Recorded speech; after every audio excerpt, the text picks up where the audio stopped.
¿Qué tal, amigos? Muy bienvenidos un día más a Con Ánimo de Lucro. Ya lo saben, un espacio de información y análisis económico de confianza, un oasis para la economía entendida desde el lado correcto de la historia, desde la defensa de la libertad, la prosperidad y el respeto a la búsqueda de la felicidad. No cambien de emisora y arrancamos hoy con la aplastante victoria de Donald Trump.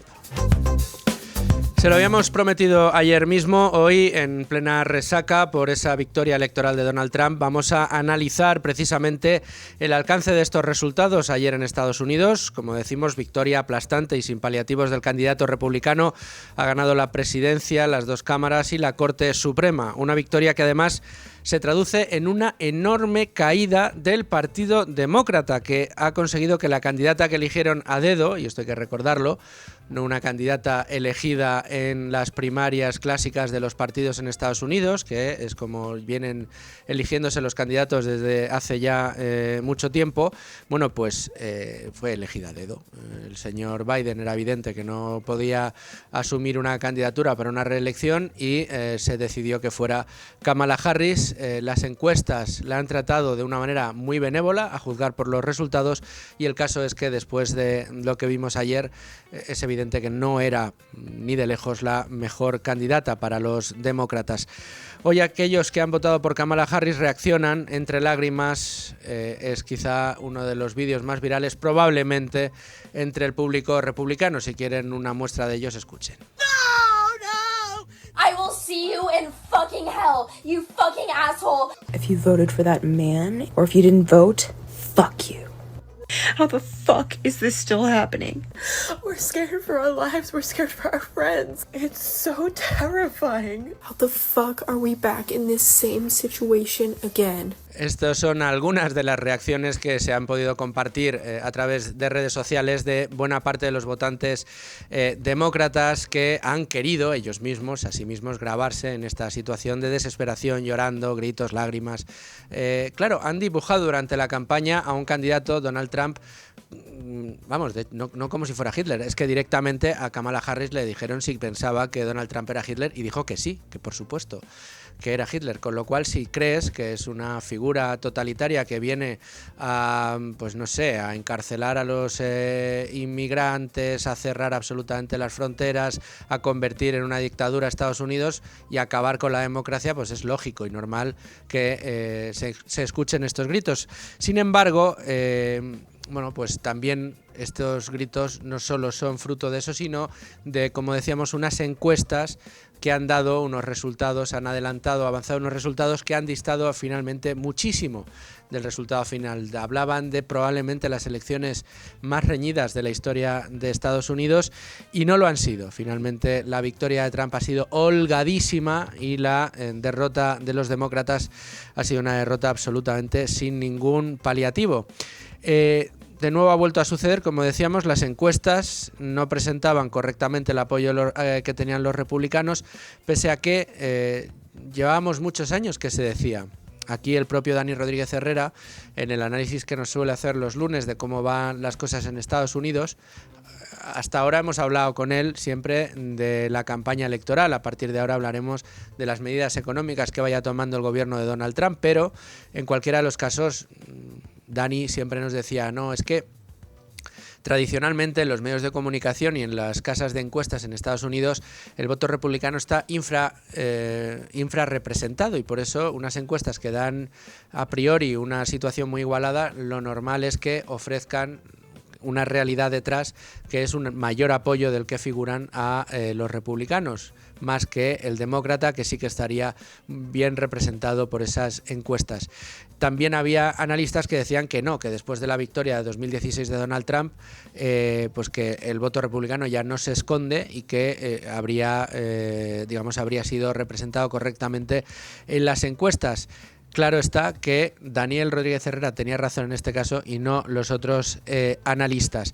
Otro de los puntos importantes para entender la victoria de Donald Trump ha sido el voto de los inmigrantes. Ha recortado la ventaja que en las anteriores elecciones dio el voto inmigrante a los demócratas, lo ha recortado casi en un 25%. Ahora son muchos más los inmigrantes que votan a Donald Trump de los que eran en 2016. Y tiene mucho que ver con algo que yo creo que es importante, que es comprender quién ha entendido mejor al voto inmigrante de origen hispanoamericano. Y yo creo que este corte que vamos a recuperar en la campaña de Donald Trump es muy ilustrativo.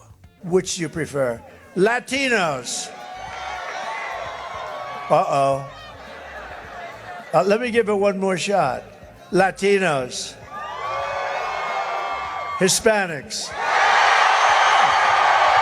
Era la encuesta que hacía en uno de sus mítines Donald Trump. ¿Cómo prefieren ustedes que les llamen? ¿Latinos? No, latinos no, o hispanos, y todo el mundo pues gritando enfervorecido en aquel mitin. Bueno, pues una de las formas de entender por qué Donald Trump se ha llevado o ha recuperado hasta un 25% ese voto latino que se ha ido mayoritariamente, en este caso, a los republicanos. Otra de las ventajas que tiene el entender al votante es que, evidentemente, durante su anterior mandato, él ya sabía que esas clases más desfavorecidas a priori, esa low class, middle class de Estados Unidos, había conseguido prosperar con él mucho más de lo que lo habían hecho con anteriores gobiernos. Y esto es determinante al final para decidir un voto en unas elecciones como las norteamericanas. Ahora, ¿qué es lo que tiene por delante el señor Trump? Bueno, pues una labor titánica. Se ha propuesto adelgazar el Estado y, como ha prometido, quiere hacerlo de la mano de Elon Musk que tiene en su haber, entre otras muchas hazañas, el comprar a pulmón Twitter, con el precio que tenía Twitter, quitarle del medio al 80% de los empleados y hacer que funcione tan bien o mejor de lo que estaba funcionando. Además, quiere contar en sus filas con Laffer, el autor de la famosa curva de los impuestos. Parece que podría introducir también a Ron Paul. En definitiva, parece que el equipo económico, pues tratando de adelgazar, insisto, el Estado, de reducir un poco los impuestos, de dinamizar la economía norteamericana, pues es un equipo con garantías. Vamos a ver todo esto en qué queda. Insisto, la labor que tiene por delante es titánica. También es importante saber el contexto actual que tenemos de tipos de interés, así como la inflación creciente. No olvidemos que, como hemos explicado en este programa muchas veces, los agregados monetarios hablan por sí solos. Siguen los mercados inundados de dólares en el caso de Estados Unidos, y esa masa monetaria apenas se ha drenado una parte testimonial durante este año de tipos de interés altos. Ahora vuelven a bajar los tipos de interés, hablamos de que vuelve a inundarse el mercado de dólares. Vamos a ver esto en qué se termina traduciendo, porque las tensiones inflacionistas sin duda alguna van a ser uno de los protagonistas del gobierno de Donald Trump, o si no, al tiempo. Vamos a hablar de todo esto y lo vamos a hacer en el día de hoy, además, con grandes expertos. Les avanzo ya que vamos a contar con nuestro compañero Daniel Rodríguez Herrera, por supuesto.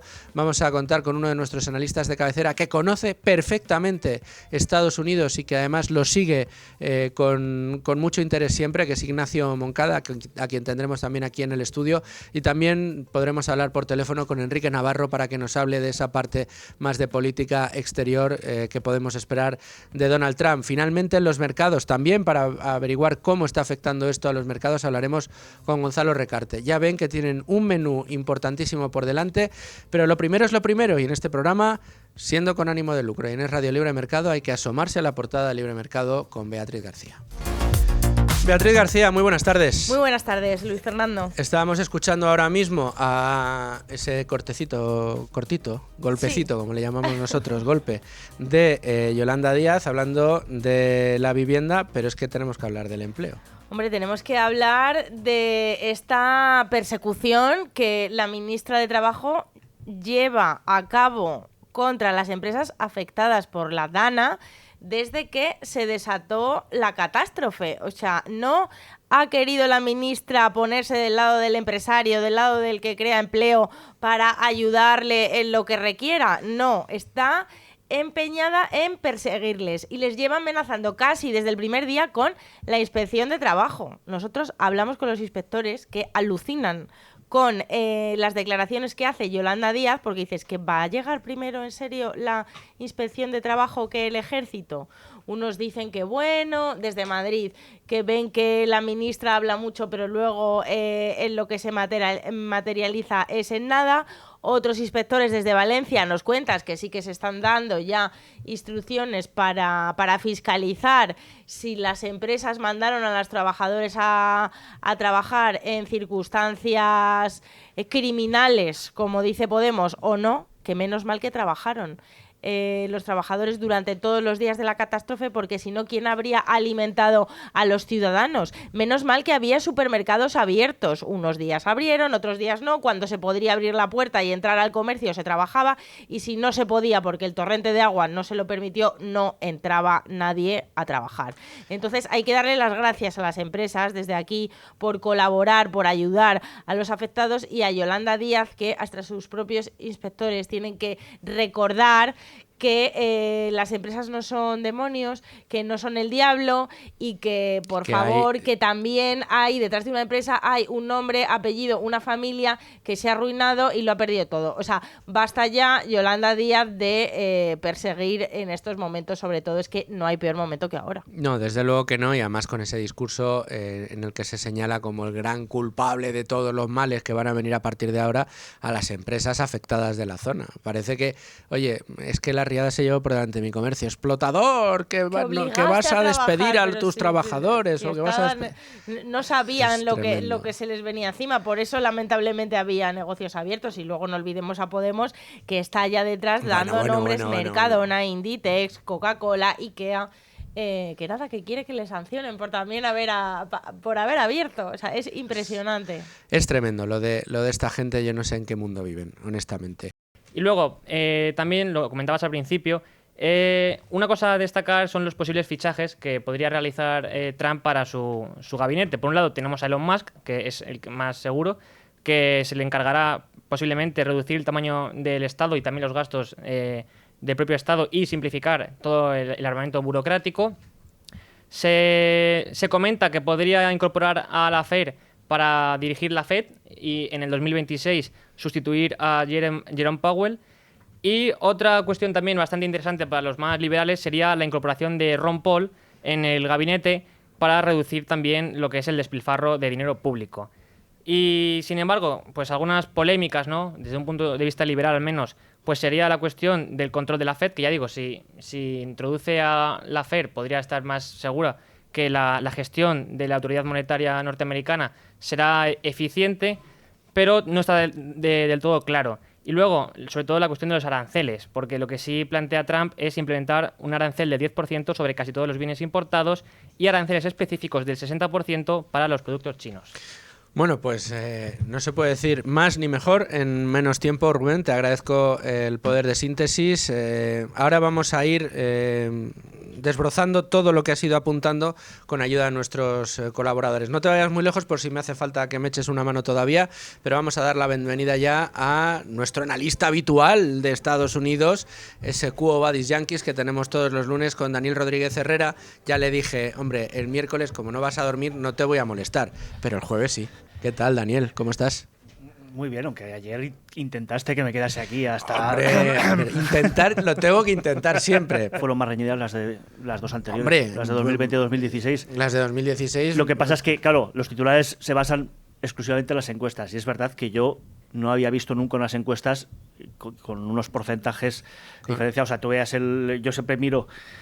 Hay más, pero yo siempre miro Real Clear Politics porque me parece que es el más abierto a utilizar a ciertos encuestadores que tienen tendencia más republicana, digamos, por decirlo de algún modo, que a veces otros agregadores los quitan y lo que hacen es simplemente una media de encuestas. Y claro, te veían los porcentajes, era pues Trump gana en tal por 0,4%, Harris gana en este otro estado por un 0,7%. Yo eso no lo había visto hasta ahora. Las encuestas podían estar equivocadas, pero eran claras en lo que estaban prediciendo. Aquí no lo eran. Ha habido... esto también te sirve para aprender. Pues yo tenía Trafalgar como principal referencia, pese a que falló en 2022 mucho, Y ahora quien ha acertado mucho es Atlas Intel. Pues me fijaré más en Atlas Intel dentro de 4 años. Es lo que debemos hacer, el analizar con cierto rigor histórico. Dame, Dani, yo sé que si te pido que me hagas un ensayo sobre las claves de la victoria de Trump te saldrán 37, pero te pido 3. Dame 3 claves importantes, una de la campaña y otras 2 que no sean de la campaña. La campaña, viéndola retrospectivamente, creo que no ha tenido casi influencia. La campaña de los dos. Esto es polémico, porque habrá quien te diga, hombre, si con el intento de asesinato... Que claro, eso lo puedes considerar parte de la campaña. Yo es que generalmente los intentos de asesinato no los considero parte de la campaña de ninguno de los candidatos. Pasan en campaña, sí, pero no me parecen... O sea, los 2 puntos de campaña importantes han sido el debate de Biden y Trump. Eso ha sido crucial, porque eso es lo que llevó a sustituirlo por Kamala Harris. Obviamente, eso... algo ha influido. Eso, algo sí. Yo creo que ahí vamos a estar. Y lo segundo que puede haber influido en la campaña es Kamala Harris eligiendo a Tim Walz como compañero de ticket. Eso ha sido una cagada de proporciones históricas. Pues igual no hubiese ganado si hubiese elegido a Josh Shapiro, el gobernador de Pensilvania, pero la cosa hubiese sido distinta, porque demostró con esa elección que no sabe tomar decisiones. Ya sabíamos que no sabía hablar, pero con eso demostró que no sabe tomar decisiones importantes. Otra clave que te la voy a decir porque eso no se suele tener en cuenta: las campañas legales contra Trump. Sin esas campañas legales es posible que hoy estuviésemos hablando de una victoria o una derrota de Ron DeSantis, no de Trump. Ron DeSantis y Trump estaban esencialmente en febrero de 2003 empatados. Al mes siguiente cayó la primera inculpación de Alvin Bragg por los famosos 34 delitos, etcétera. Y Trump empezó a despegarse en las encuestas de las primarias del Partido Republicano y arrasó sin tener que hacer ni debates. Han sido, en buena parte, los demócratas los que han puesto a Trump en la Casa Blanca otra vez. Sí, este es un buen titular. De hecho, me lo voy a apuntar. Dani, solo nos queda 1 minuto. En 1 minuto, como si fuera el 1, 2, 3. ¿Qué tienes que decir de los hispanos? Ese vídeo ha sido muy gracioso, sí. Sí, lo hemos recogido aquí.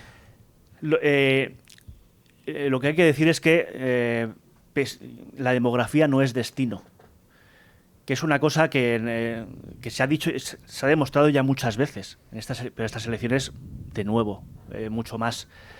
Los hispanos al final son norteamericanos y cuanto más tiempo pase, más norteamericanos van a ser, porque ya van a ser hijos de, habrán nacido en Estados Unidos y son esencialmente equivalentes a cualquier otro y cada vez lo son más. El hecho de que voten más a Trump, sí, por supuesto, ha hecho campaña intentando acercarse a ellos y todo lo que tú quieras, como debe hacer Trump, Harris y quien sea. Pero han votado, se ha acercado mucho más el resultado de los republicanos al de los demócratas en los hispanos porque son norteamericanos y les preocupan las mismas cosas que los demás norteamericanos. Igual que a las mujeres, por mucho que el tema del aborto les pueda preocupar algo más, también les importa la economía, también les importa la inmigración, y si haces una campaña basándote exclusivamente en el aborto y dices que vas a traer inmigrantes a cascoporro, pues igual hay muchas mujeres que te dicen, ahí te quedas. Bueno, pues ahí te quedas tú, no, en este caso, porque el lunes te quiero aquí de vuelta. Ahora tendremos que centrarnos sobre todo en la economía. Ya te voy a poner deberes todas las semanas, ¿eh? Vale. Bueno, Daniel Rodríguez Herrera, muchas gracias por tu análisis. Te veo el lunes. Y seguimos con nuestro análisis de todo lo que ha sucedido en Estados Unidos, de esa victoria por sorpresa, porque como decía, pues se nos estaba vendiendo las elecciones más reñidas en la historia de Estados Unidos, aunque las hemos tenido reñidas en el pasado. Acuérdate la de Al Gore, acuérdate aquella, la última, ¿no? La que ganó Joe Biden, muy reñido, no se supo el resultado final hasta varios días después, semanas después.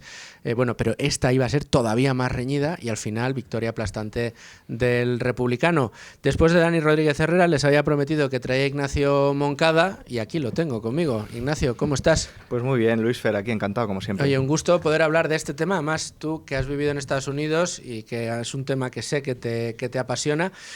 A ti te había puesto deberes, igual que a Dani. Yo creo que estaría muy bien analizar no solo la victoria de Trump, sino la victoria de Trump y lo que podemos empezar a alumbrar, a vislumbrar de lo que va a ser el gobierno de Trump a la luz del gobierno que ya tuvo en 2016. ¿Qué lecturas podemos sacar o digamos qué lecturas sacas tú? Bueno, es que es bastante fácil proyectar a partir de lo que hizo, porque básicamente lo que ha prometido, lo que dice que va a hacer es dar continuidad a las políticas económicas que ya vino haciendo. Entonces yo diría que Trump tiene dos cosas muy buenas desde el punto de vista económico y dos cosas que son malas. Las dos cosas muy buenas son, uno, va a hacer una reducción de impuestos significativa, sobre todo impuestos de sociedades. Él ya en su legislatura anterior redujo el impuesto de sociedades de 35%, que es una burrada, al 21%, y ahora lo va a bajar al 15%. Un impuesto de sociedades del 15% es un atractor de empresas brutal. O sea, ya sabemos que hay empresas que se van a Irlanda solamente por su impuesto de sociedades, pero si encima el destino es Estados Unidos, con el potencial que tiene como economía, pues eso yo creo que va a ser un atractor de empresas y de negocio y de empleos enorme. También va a reducir impuestos en la renta, pero bueno, sobre todo los titulares se han centrado en el impuesto de sociedades.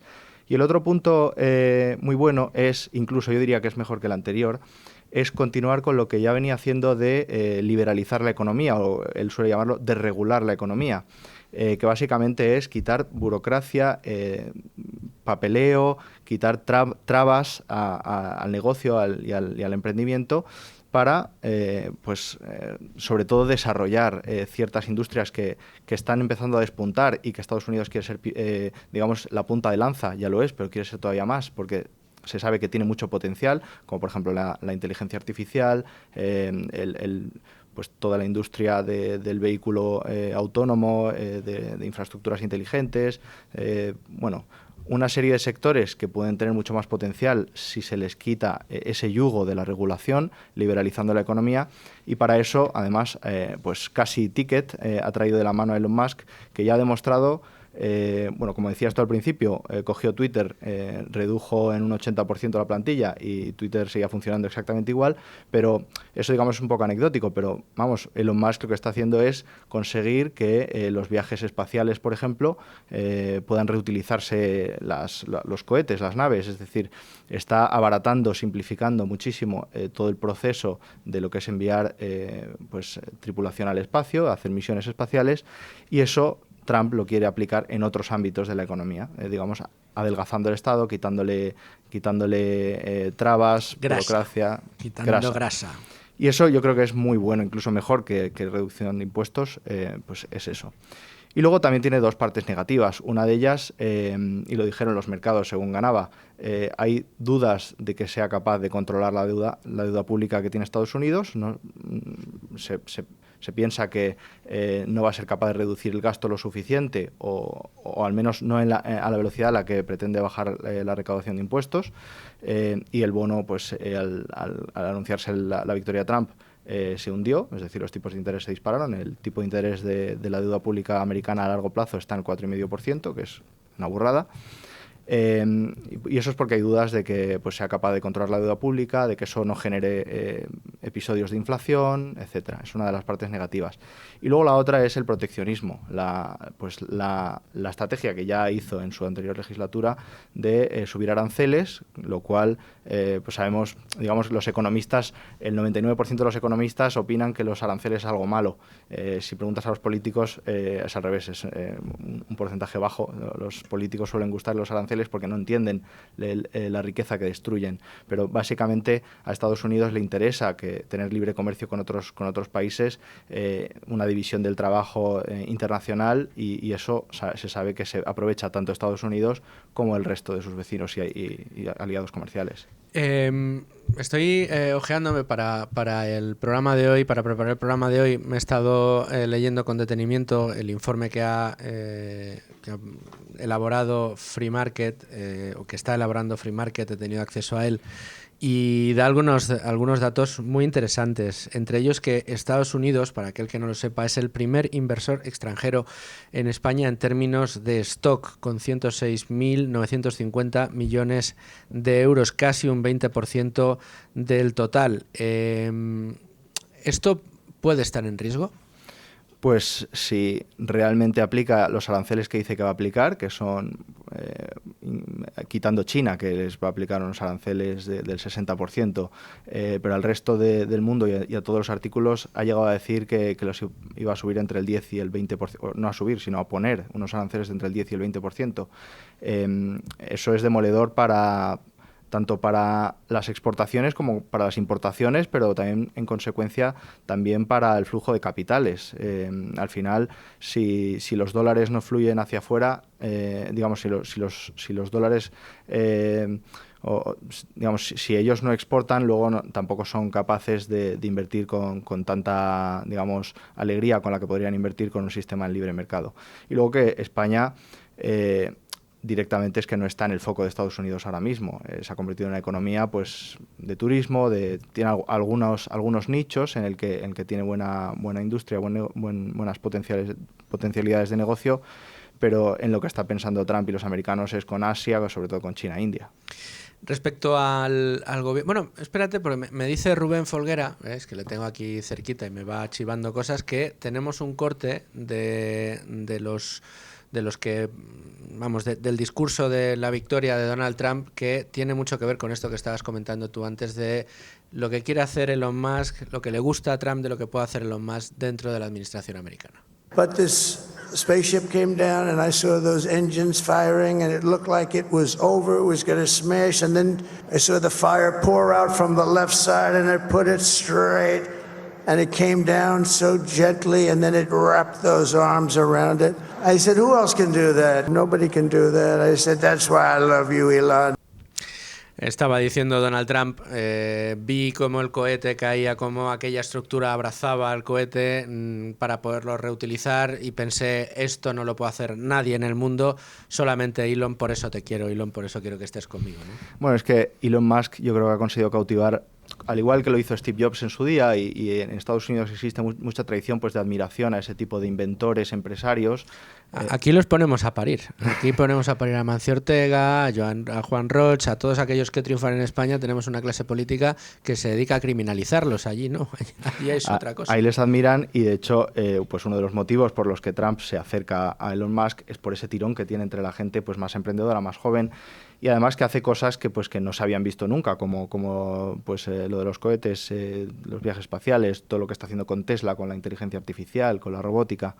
Digamos que es al final darle valor a lo que puede generar valor y eso a la población lo valora, Trump lo está valorando y en buena parte pues eso le ha sumado votos.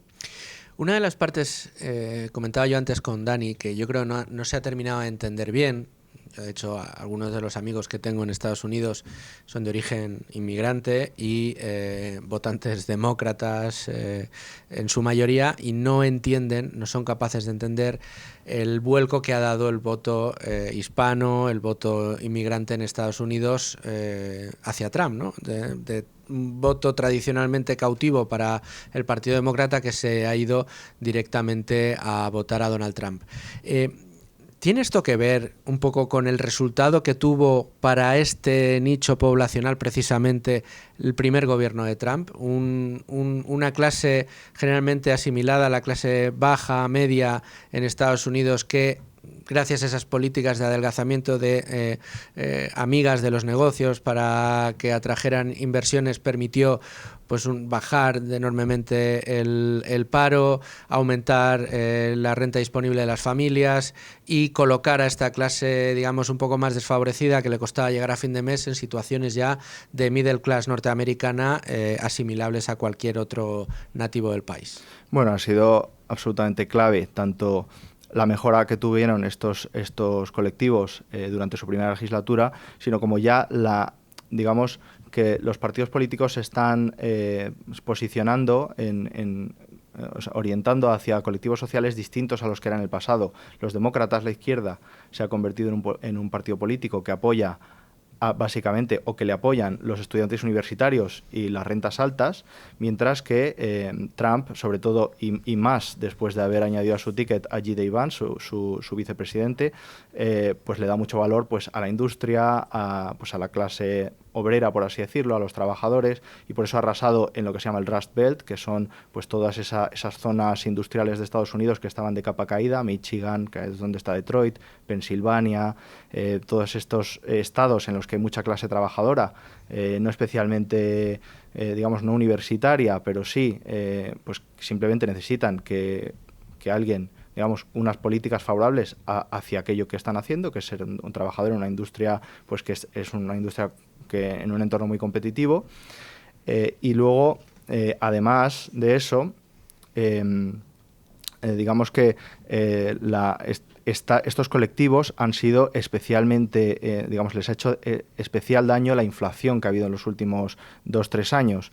La inflación, aquellos que tienen rentas altas pueden refugiarse en renta variable, pueden refugiarse pues adquiriendo inmuebles o de otras maneras, pero las rentas bajas que tienen su salario y normalmente su patrimonio le da para tener pues un pequeño depósito en el banco, pues han sido devoradas por la inflación. Y eso ha sabido capitalizarlo Donald Trump y ha captado pues tanto el voto de estas clases obreras como de los inmigrantes que se encuentran en esos entornos económicos también. ¿Qué esperas tú, Ignacio? Bueno, yo tengo dudas. Yo creo que en cuanto a negocios y a dinamismo empresarial, en cuanto a crecimiento económico, va a ser una legislatura positiva. Eso no quiere decir que hay que ver cómo se resuelve esta salida de la inflación que están teniendo y este entorno de tipos altos, que ahora existen dudas de si se van a poder bajar o no los tipos de interés, pero a largo plazo yo creo que digamos, va en un camino adecuado en cuanto a política económica interna. Y la nota más negativa yo se la pongo pues a toda la política comercial proteccionista con los aranceles altos, que eso puede perjudicar pues las relaciones con otros países, con sus aliados comerciales, y realmente le va a costar a Estados Unidos pues no desarrollar todo el potencial que tiene. Bueno, pues vamos a estar muy pendientes de todo esto, Ignacio. Muchas gracias por tu análisis. Te espero muy pronto aquí de vuelta Con Ánimo de Lucro, y iremos viendo si es tan proteccionista y cómo va evolucionando la economía. Aquí prometemos hacerlo semana a semana. También contigo, Ignacio. Muchas gracias. Muy bien, muchas gracias a vosotros. Un placer. Estamos tratando, Ignacio, te he pedido que te quedes al final porque estamos tratando de contactar con Enrique Navarro, un analista geoestratégico internacional de referencia para esta casa, que ha escrito y mucho sobre las elecciones en Estados Unidos en nuestro periódico, y quería preguntarle un poco por cuál espera que sea la política exterior, ¿no? Se está hablando mucho de Putin, se está hablando mucho de China. ¿Cuáles crees tú que son, Ignacio, y ya contigo terminamos, las piedras de toque fundamentales de la legislatura de Trump? Si tuvieras que hacer una apuesta, ¿qué crees? ¿Que va a ser más Rusia, más China? Bueno, las dos, y van a ser las dos importantes. El famoso libro de Trump, que se llama The Art of the Deal, el arte de cerrar tratos, de cerrar acuerdos, y lo que se prevé, o lo que muchos analistas dicen, es que eso es lo que va a intentar hacer con Rusia, intentar sentarles en una mesa, intentar llegar a un acuerdo y acabar con esa guerra. Por detrás está toda la industria armamentística americana, que sabemos que es un lobby muy poderoso, que tiene mucha influencia, pero que ya se sabe por la anterior legislatura que a Trump pues es a uno de los pocos presidentes que ha sido capaz pues de capearles mejor y de no entrar en tantas guerras como han sido otras legislaturas de otros presidentes, ¿no? Entonces, por el lado de Rusia yo creo que es lo que van a intentar hacer, pero bueno, no estoy en su cabeza tampoco, ni tampoco es que digamos yo sea un especialista en el tema. Y luego pues la tensión con China va a seguir en la misma línea, yo creo, de lo que venía siendo en la legislatura anterior, que venía siendo pues una guerra comercial. Creo que ya podemos hablar con Enrique Navarro. ¿Cómo estás, Enrique? Hola, ¿qué tal? ¿Cómo estáis? Muy bien. Te quería preguntar precisamente por esto que comentaba ahora mismo con Ignacio. ¿Cuáles crees tú que van a ser las dos piedras de toque fundamentales en las relaciones internacionales del presidente Trump? Interpretar a Trump es casi como una tarea difícil, ¿no? Yo creo que... Ya nos dio 4 años, ¿no? Sí, precisamente por eso, porque sí, pero a ver, yo creo que lo importante para entender qué puede hacer Trump es comprenderle a él, ¿no? Y Trump es un hombre de negocios, y por tanto entiende de negocios y entiende de contratos. Y todo lo que aplica en su vida, y en particular a las relaciones internacionales, lo lleva a esa mentalidad, ¿no? Y además lo utiliza sin tampoco, digamos, una gran carga, digamos, moral. Simplemente es lo que en cada momento le interesa en cada negociación, y eso hace que se pueda sentar con Putin, con el líder norcoreano o con todo el mundo, ¿no? De lo que hizo y de lo que ha venido diciendo, yo creo que hay dos elementos claros. Él siente que evidentemente Estados Unidos está asumiendo un coste de una seguridad y lo que presiente es que sus aliados europeos, a los que les da seguridad, no le apoyan, o sea, están muy lejos políticamente de él, y eso hace que continuamente esté amenazándolos con salirse de la OTAN, con quitar apoyo, etcétera, ¿no? Y eso tiene más que ver no con el hecho de que no quiera que Europa sea fuerte, sino tiene que ver con la percepción de que le están tomando el pelo de alguna manera, y con lo cual está haciendo un mal negocio, ¿no?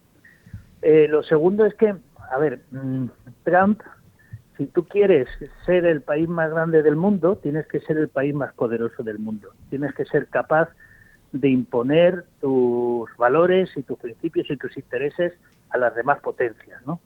Entonces, a mí me cuesta mucho creer que Trump, al que realmente lo de Ucrania le importa poco, mucho o nada, que Trump vaya a dejarse la piel para permitir que Rusia se pueda apuntar una victoria. O sea, lo que Trump no se puede permitir es que Rusia o China se apunten victoria, porque eso realmente ataca a su principio objetivo básico, que es ser un país más fuerte del mundo. Entonces, yo creo que vamos a ver, por una parte, un reforzamiento de sus capacidades militares, sobre todo yo creo que está detrás Elon Musk y toda la industria. Los republicanos suelen gastar mucho más en defensa, pero suelen intervenir mucho menos fuera. ¿Por qué? Porque realmente utilizan su poderío militar como arma de disuasión. Con lo cual, vamos a ver un Estados Unidos más fuerte en todos los sentidos, y yo creo que va a utilizar esa fuerza para amenazar a Putin o a China, porque para amenazar a Zelensky no la necesita, ¿no? Con lo cual, yo casi me atrevería a decir que Trump no se puede permitir una derrota occidental en Ucrania, y que continuará con el apoyo si Putin no se aviene a sus razones. Enrique, pues nos vamos a quedar con esas dos reflexiones, las vamos a anotar y las iremos monitorizando en el tiempo. Te reto a que dentro de unos meses volvamos a hablar Con ánimo de lucro y me cuentes qué tal van estas dos apuestas. Muchas gracias, Luis. Un abrazo muy fuerte, Enrique, gracias. Nos vamos a los mercados. Bueno, y abrimos página de mercados, lo hacemos hoy con un invitado especial. Hablo con el director general de Cobas Asset Management, Gonzalo Recarte. ¿Cómo estás? Hola, ¿qué tal, Fernando? Muchas gracias por atender la llamada en el día de hoy. Un día importante, sin duda, porque estamos analizando la resaca de las elecciones en Estados Unidos, una resaca que ha dejado huella en los mercados, principalmente en el español, probablemente también en el mexicano. El español con unas caídas importantes en el día de ayer, cerraba con un 3% abajo, amanecía hoy tratando de recuperar parte del terreno perdido. Las bolsas europeas en general acusaban la fortaleza del dólar. Mi pregunta es, ¿cómo debemos leer estos impactos dentro de las bolsas? ¿Crees que deben preocupar o tenemos que observarlos y esperar a que amaine el temporal? Sinceramente, podríamos hablar de todos los movimientos cortoplacistas. Nosotros creemos que realmente en el corto plazo va a haber volatilidad, pero a medio y largo plazo todo volverá a su ser. Sí es cierto que el mayor impacto ha sido en la curva de tipos, que no habíamos visto una revalorización así del dólar en mucho tiempo, y tiene un impacto directo en el coste de la deuda, sobre todo de países emergentes.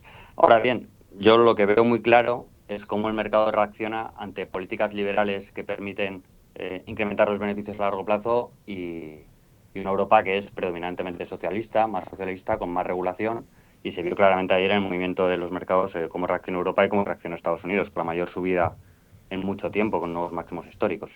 Y eso que tenemos pistas, Gonzalo, estamos viendo informes que nos ofrece pues, Goldman Sachs, JP Morgan, otros analistas, otras casas de análisis, que nos estaban avanzando cómo se acercaba peligrosamente esa reversión a la media para el S&P 500, brillando desde hace años con unos rallies alcistas que parecen interminables y, sin embargo, nos hablan estas casas de análisis de que probablemente esté más cerca que lejos el momento en el que veamos caer al S&P 500 y entrar en, digamos, una planicie que no le permita cosechar rentabilidades superiores al 3% anual. ¿Tú ves cercano este escenario? ¿Lo veías más cercano mientras la incertidumbre reinara en el futuro del gobierno de los Estados Unidos, o crees que después de la victoria aplastante de Trump ese posible escenario quizá se aleje un poco?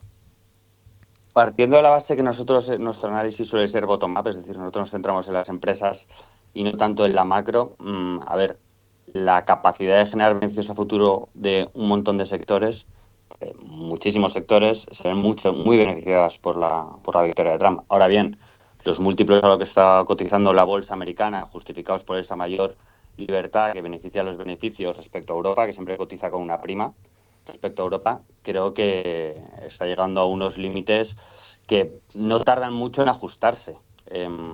Por tanto, contestando a tu pregunta, sí diría que permite extenderse un poquito más el ciclo. No sé decirte cuándo va a llegar, pero en un momento dado debería haber un ajuste. O sea, al final el top 10 del S&P 500 está cotizando a unos múltiplos muy, muy exigentes, por encima de 30 veces beneficio. Si nos vamos a los top 20, también muy disparado, por encima de 30, y eso, históricamente, como bien dices, suele revertir a la media. Y de hecho el principal error que solemos cometer la gente en los mercados es pensar que esta vez es diferente, y acabará pasando, pero no sé decirte cuándo. Hay dos asuntos más importantes en la lectura de todo lo que ha sucedido, de todo el impacto que han tenido los mercados de la solución ayer de esa victoria de Trump, muy por encima de las expectativas generadas por las encuestas. Por un lado, podríamos hablar, nos lo comentaba antes Ignacio Moncada, del precio del bono norteamericano, que bueno, pues ha subido muchísimo el tipo de interés, digamos, disparando la percepción del mercado de que existe un mayor riesgo con Trump en la Casa Blanca de que se pueda terminar pagando la deuda. Y esto tiene que ver también con la intención, no sé si real o no, de Trump de dominar la Reserva Federal con mayor poder del que se ha dominado hasta la fecha, aunque por otro lado también dice que quiere que esté Laffer al frente de ella, lo cual no dejaría de ser casi un alivio para aquellos que vemos el mundo desde las ideas de la libertad y lo que queremos es menos intervencionismo y menos en aquel que se dedica a darle a la máquina a hacer billetes, ¿no? Pero vayamos con los tipos de interés. ¿Cómo ves el mercado de renta fija en Estados Unidos después de que tras las elecciones los intereses se hayan disparado?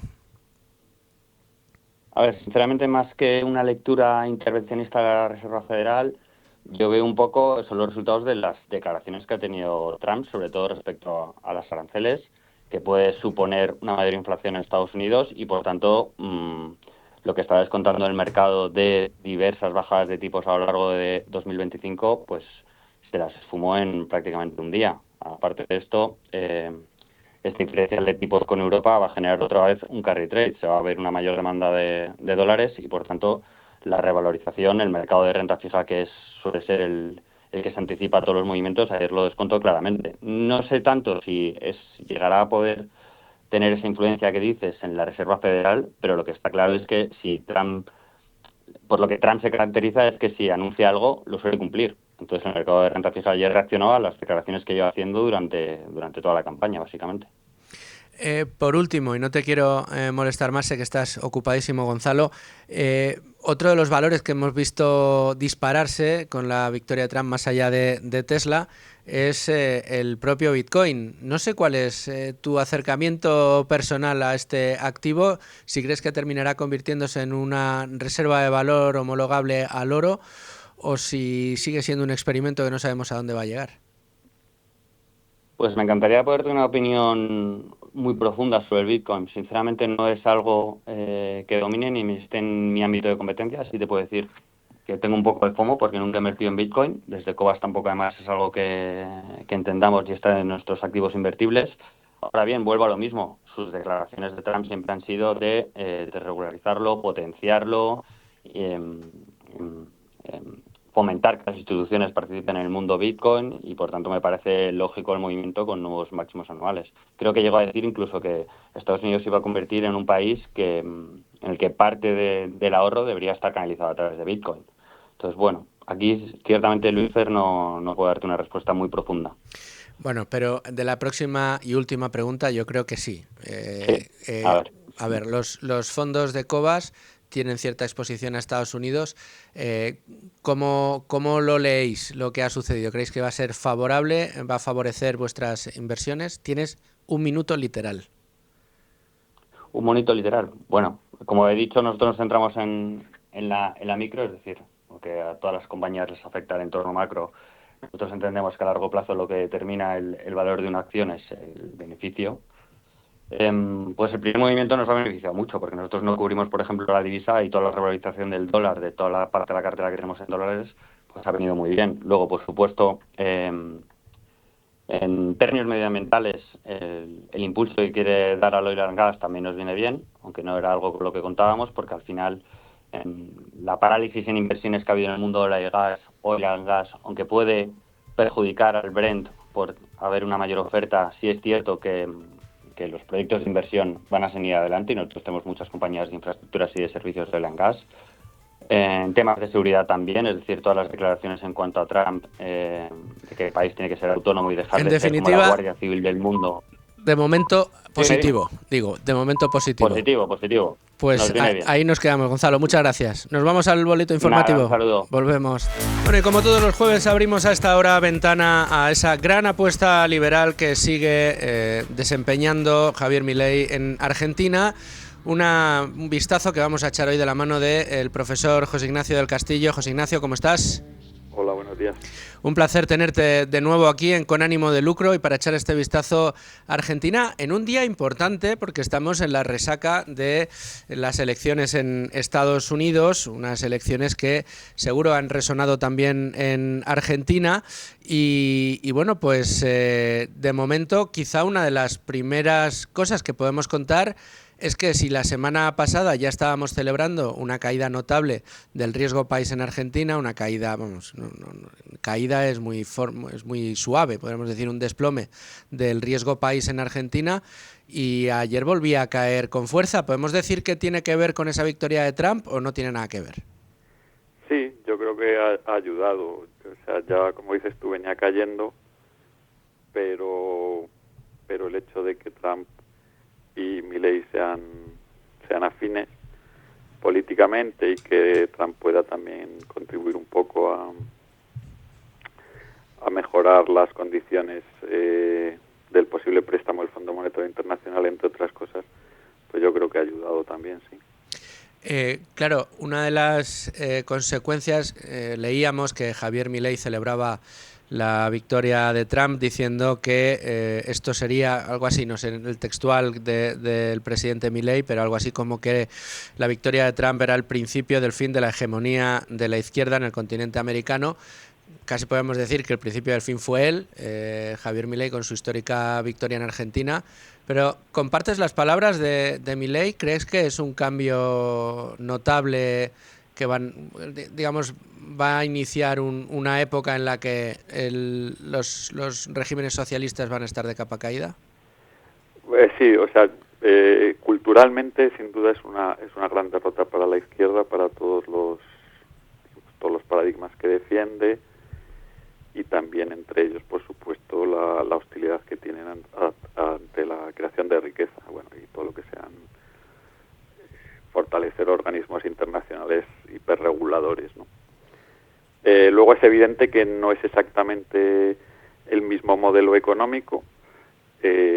Trump es como si dijésemos un poco más práctico, más oportunista, entonces pues puede utilizar las armas de la política comercial para mejorar las condiciones de acceso de los mercados americanos, mientras como si dijésemos que Milei es más creyente, Pero bueno, teniendo en cuenta lo que ya vimos que hizo Trump en su momento, creo que a Argentina sí que le va a venir bien, y en general, pues ideas como, por ejemplo, bajar el impuesto de sociedades, que ya está hablando Trump, acabar con el dogmatismo ecologista, bueno, y otras muchas, ¿no? Todo lo que tiene que ver con estas inversiones supuestamente ecológicamente responsables, etcétera, que lo único que hacen es asignar mal el capital, pues desde luego que vienen bien, ¿no? Y especialmente a Argentina en el aspecto de productor primario, ¿no?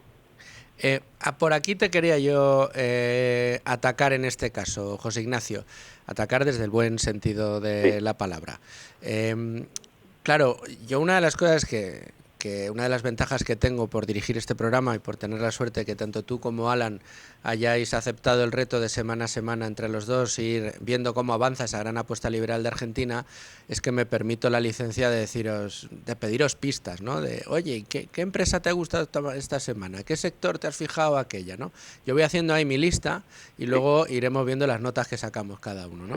Pero casi te preguntaría, José Ignacio, ¿ha habido algún sector o alguna compañía en concreto, o dentro del sector algunas empresas en concreto, que tú hayas dicho, ostras, ahora sí que esto tenía buena pinta, pero lo va a tener mejor? Bueno, por supuesto, Vista Energy, la compañía que tiene más recursos en vaca muerta, pues digamos todavía le va a venir muy bien. Ayer, por ejemplo, Transportadora del Gas del Sur también tuvo buen comportamiento, porque efectivamente pues se ve que, no digo que no se vaya a ir produciendo una transición, no se vaya a introducir el coche eléctrico, de hecho ayer Tesla subió también con fuerza, pero no va a ser una cuestión de vamos a poner fechas límite a la utilización de hidrocarburos, aunque eso implique destruir las economías, etcétera. Entonces, desde ese punto de vista, pues va a seguir haciendo falta petróleo, va a seguir haciendo falta gas, y pues evidentemente pues Argentina puede ser un sitio desde el que se aporten recursos. Entonces, todo lo que tengan que ver con esos sectores lo van a hacer muy bien, claro. Desde el punto de vista macro, me lo he apuntado, Vista Energy y Transportadora de Gas del Sur, me las dejo apuntadas, vamos a ver luego qué notas van sacando. José Ignacio, desde el punto de vista macro y después de las medidas que está tomando Milei, la caída del riesgo país, ¿hasta qué punto es importante o cuándo crees que, o hasta qué punto acerca el objetivo pues de esa inflación cero, de menor percepción de riesgo país para los inversores internacionales y más cercanía de esa gran llegada de inversores que se espera? Bueno, pues es muy buena noticia, porque todo lo que sea realmente, eso significa abaratar el crédito para las renovaciones para el gobierno argentino de su deuda, pero también abaratar el crédito en dólares para todo lo que tiene que ver con el sector productivo. Y eventualmente una convergencia que cada vez va a ser más cercana entre el peso y el dólar, pues el poder empezarse a financiar ya a tipos razonables. Ahora más o menos estaríamos hablando de 850 puntos, o sea, el 13%, que todavía es alto, pero claro, viendo desde dónde vienen es tremendo. Pero eso quiere decir que es algo parecido a lo que ocurrió cuando España se incorporó al euro. Es decir, si la cuenta lo recuerda, pues se venía de 2 dígitos, de financiarse a 2 dígitos en pesetas, sí, pero en una peseta que estaba dentro de un sistema monetario europeo, a empezarse a financiar como se financiaban los alemanes. Claro, entonces es que eso fue un boom tremendo de 8 años que tuvo la economía española, ¿no? No creo que el riesgo país caiga a cero, pero es que con que caiga otros 200, 300 puntos, digamos, las oportunidades, si además te dan unas muy buenas condiciones regulatorias, fiscales, simpatía política, etcétera, pues digamos que hay un boom en potencia muy, muy grande. Y bueno, y esto incluye también, por supuesto, a los hogares en todo lo que tiene que ver con construcción de patrimonio inmobiliario, etcétera, etcétera. Y dentro de este contexto decías que se van acercando el peso y el dólar. ¿Cómo afecta el fortalecimiento del dólar en los mercados de divisa, que es una de las reacciones inmediatas que hemos visto? Sí, en principio eso al peso no le vendría del todo bien, en cuanto que le podría limitar un poco exportaciones. Pero yo creo que, o sea, es cierto que el dólar se está hablando de que se va a hacer muy fuerte, que probablemente no se van a seguir bajando los tipos porque la política de Trump es más expansiva, pero yo ahí sería más bien cauto. O sea, no creo que veamos un dólar súper fuerte. Esa es mi opinión, mi opinión. Igual me puedo equivocar. Creo que sí, que el dólar se va a consolidar, pero no veo yo una cosa de un dólar hiperfuerte que limitase las exportaciones del peso o que dificultase mucho a todo lo que son mercados emergentes el converger. Claro, esto es una de las reacciones inmediatas, el fortalecimiento del dólar. Sí. Otra de las que hemos visto, y quiero también tu opinión, sé que genera muchísima polémica dentro de esta misma casa también, pero otro de los valores que vemos volar es el Bitcoin. ¿Cuál es tu análisis? Bueno, yo creo que eso tiene que ver también con todo lo que es la no sé exactamente cómo lo llaman ahora, pero vamos, es la idea de que los tecnolibertarios, vamos, Elon Musk y toda esta gente, pues que apoya efectivamente a Trump. Probablemente Elon Musk será uno de los asesores principales en estos campos, y evidentemente pues ve con mucha simpatía todo lo que sea la descentralización monetaria, el crear marcos reguladores más grandes. Entonces, al final, digamos, tienes un simpatizante muy cerca de Trump. Sí. Y mientras que los otros ya sabemos lo que es vamos a intentar por todos los medios que la gente no se escape del dinero estatal para poderlo manipular bien. Entonces, yo creo que ha tenido que ver bastante con eso.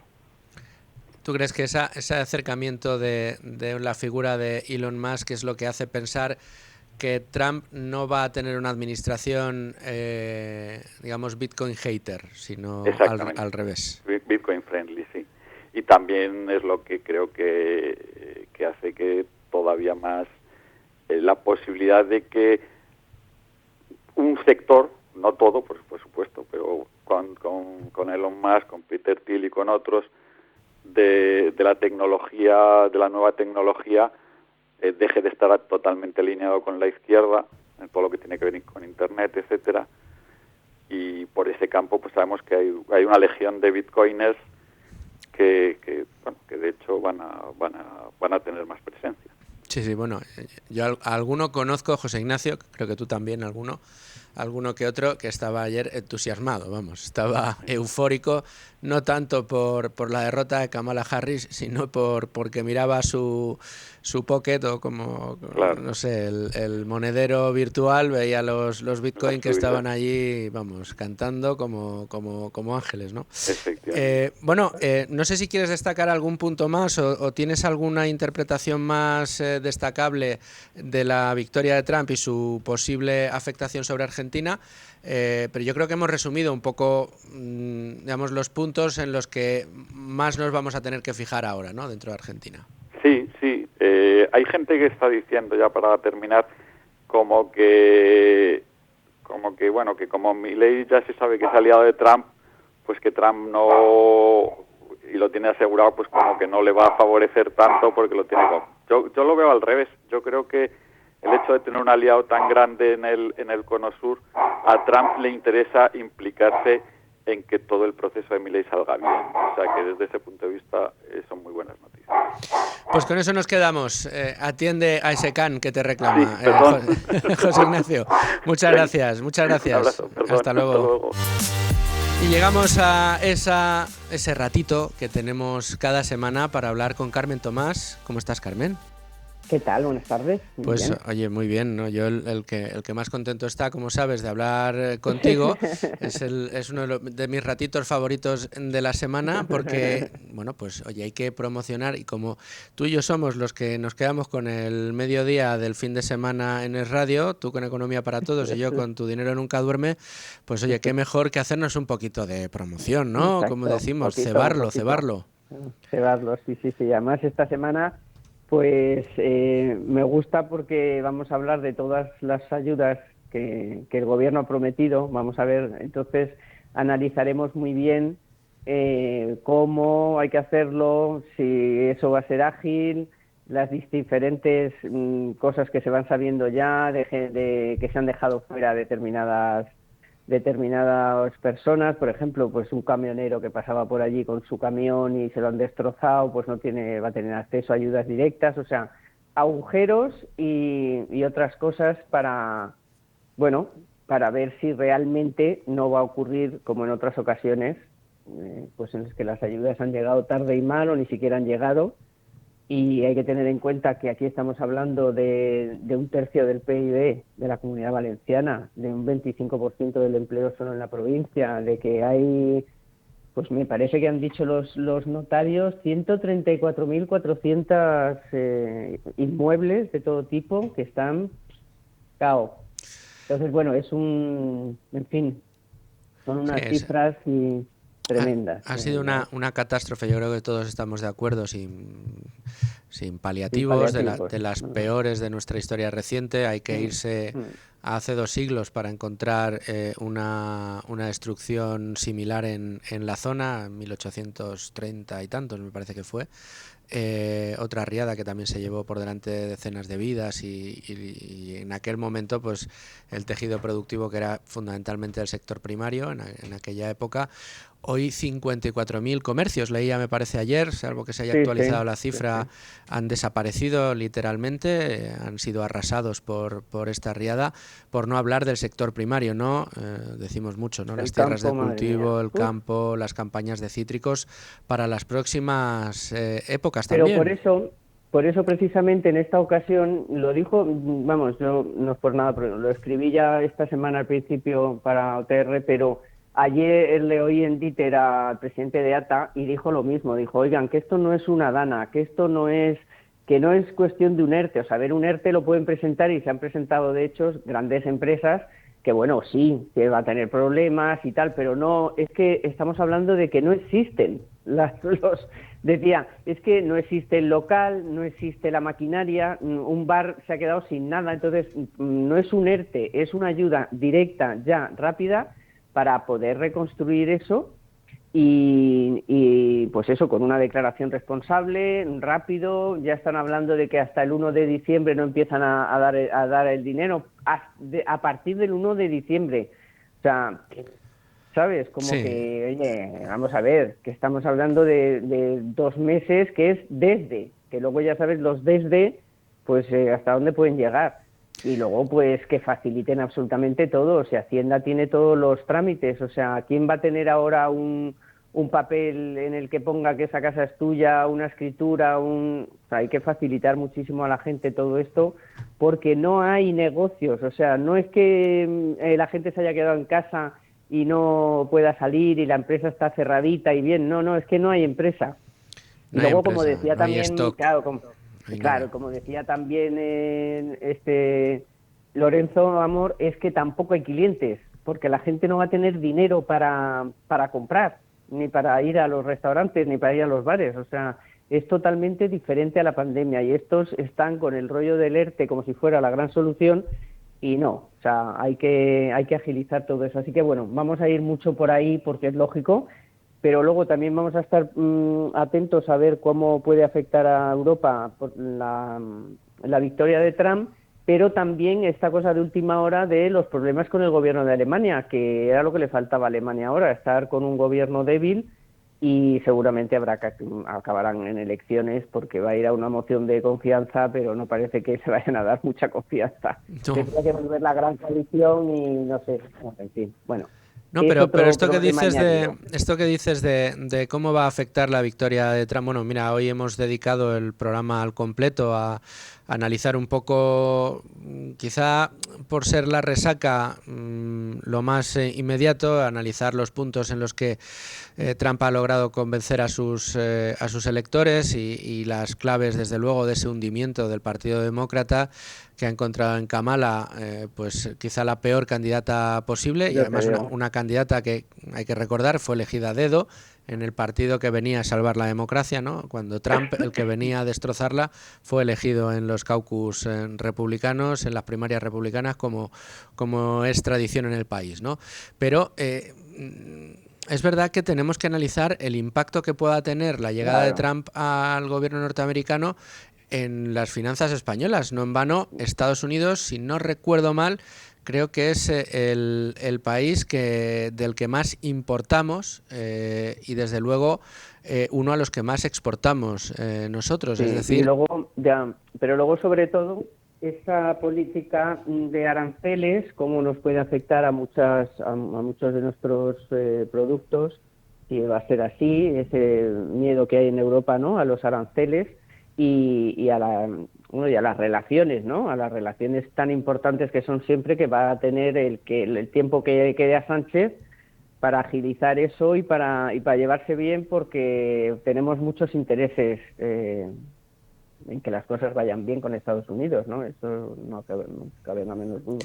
Eso no cabe duda. De todas maneras, yo creo que aquí habrá que también analizar, pero esto tendremos mucho tiempo de hacerlo en los próximos años, ciertos intangibles. Mira que comentábamos justo antes de conectar contigo, Carmen, con José Ignacio del Castillo, hablando de Argentina, cómo Milei celebraba el comienzo del fin del socialismo en el continente americano después de su victoria, la llegada de Trump a Estados Unidos, y consideraba que esto era bueno para Argentina, por supuesto. De hecho, el riesgo país de Argentina hoy ha caído otra vez a plomo. Se pueden financiar ahora mismo al 13%, parece mucho, pero viniendo a Argentina esto es nada. Esto no es nada comparado con lo que tenían hace un año, ¿no? Con lo cual, habría que ver un poco cómo el hecho de que un Estado enorme como Estados Unidos, una nación como es Estados Unidos, vaya bien económicamente, si esto es lo que finalmente sucede y regresan un poco las máximas de libre comercio, de impuestos bajos, de Estado más adelgazado, si esto va a imponerse en lo que a externalidades positivas para el mundo se refiere, más allá de que comercialmente sea más proteccionista y se dedique a poner aranceles. Yo creo que el hecho de que a Estados Unidos le vaya bien significa que al mundo desarrollado y el mundo libre le va a seguir yendo bien, ¿no? Sí, de eso no cabe duda, pero que hay algunos sectores muy concretos en España que, bueno, que están preocupados en el sentido de que, bueno, ya la otra vez pues sufrieron aranceles, que yo no digo que... A mí es que el proteccionismo no va conmigo. Entonces, tampoco no sé conmigo. por eso, entonces, bueno, pues vamos a ver, es muy pronto también, ¿no? Nos estamos fijando quizá un poco en lo que hizo en otros momentos, pues no sé, en este sentido qué ideas tendrá, pues habrá que estar muy atento, el gobierno tendrá que estar pendiente, buscar unas buenas relaciones, evitar esos aranceles, no empezar a insultar, claro, ¿sabes? Si empiezas con mal pie, pues normalmente la gente se cabrea mucho. Si empiezas con buen pie, pues quizá puedas limar un poco todas las asperezas que puede haber, pero obviamente que le vaya bien a Estados Unidos nos va bien a todos, pero concretamente en algún punto, pues si no nos lo trabajamos, pues puede que algunos sectores muy concretos pues puedan sufrir, pero bueno, vamos a verlo. Y lo de Alemania a mí me preocupa también mucho, porque una Alemania paralizada, que ya tiene en sus espaldas bastantes problemas, pues ahora unos cuantos meses paralizada, pues, y con miedo y con, bueno, pues no es tampoco, en fin, éramos pocos y parió la abuela. No es plato de buen gusto, Éramos sí, pocos y parió la abuela. Es un elemento de inestabilidad. Carmen, rápidamente, ¿quiénes vas a tener contigo este fin de semana? Pues este fin de semana tengo a Beatriz, nuestra Beatriz. Hombre, Super Bea. Sí, tenemos a Super Bea, y tengo también a Fernando. Hombre, grandísimo, enorme. Nuestro compañero también. Y recuérdanos horas y publicaciones, vídeos, etcétera.